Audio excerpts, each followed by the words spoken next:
તાલુકાના અચાનક વાતાવરણમાં પલટો આવતા મોડી રાત્રે ગાજવીજ અને પવનના સુસવાટા સાથે વરસાદ વરસ્યો હતો। ભારે પવન અને વરસાદના કારણે જનજીવન પર અસર જોવા મળી હતી।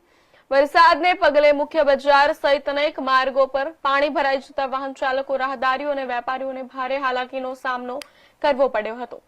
સ્થાનિકોના આક્ષેપ મુજબ જ્યાં દર વર્ષે પાણી ભરાય છે ત્યાં પાણીના નિકાલની વ્યવસ્થા હોવા છતાં સમસ્યાનો કાયમી ઉકેલ લાવવામાં આવ્યો નથી।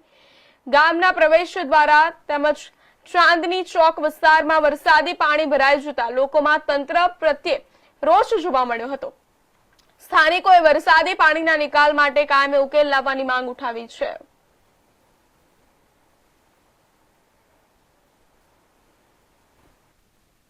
ચાલુ થઈ ગઈ છે। વરસાદના અમીરગઢના અંદર મેઇન બજારમાં ચાંદની ચોક ઉપર ઘણા વર્ષોથી પાણી ભરાય છે। જે જગ્યાએ પાણી ભરાય ત્યાં જ ગટર છે નીચે, પણ છતાં પણ કોઈને ફુરસત નથી કે ગટરની સફાઈ કરી જાય। ઘણા વર્ષોથી ગટર એમની પડી છે અને સફાઈ થતી નથી। ગટરો એમની ભરેલી પડી છે, કોઈ બોલવાવાળો નથી, કોઈ ચાલવાવાળો નથી। બહુ હાલત એટલી ખરાબ છે કે જેની હદ નથી। એવી રીતે આગળ ડાબેલા રસ્તા પાસે ત્યાં પણ પાણી ભરાય છે।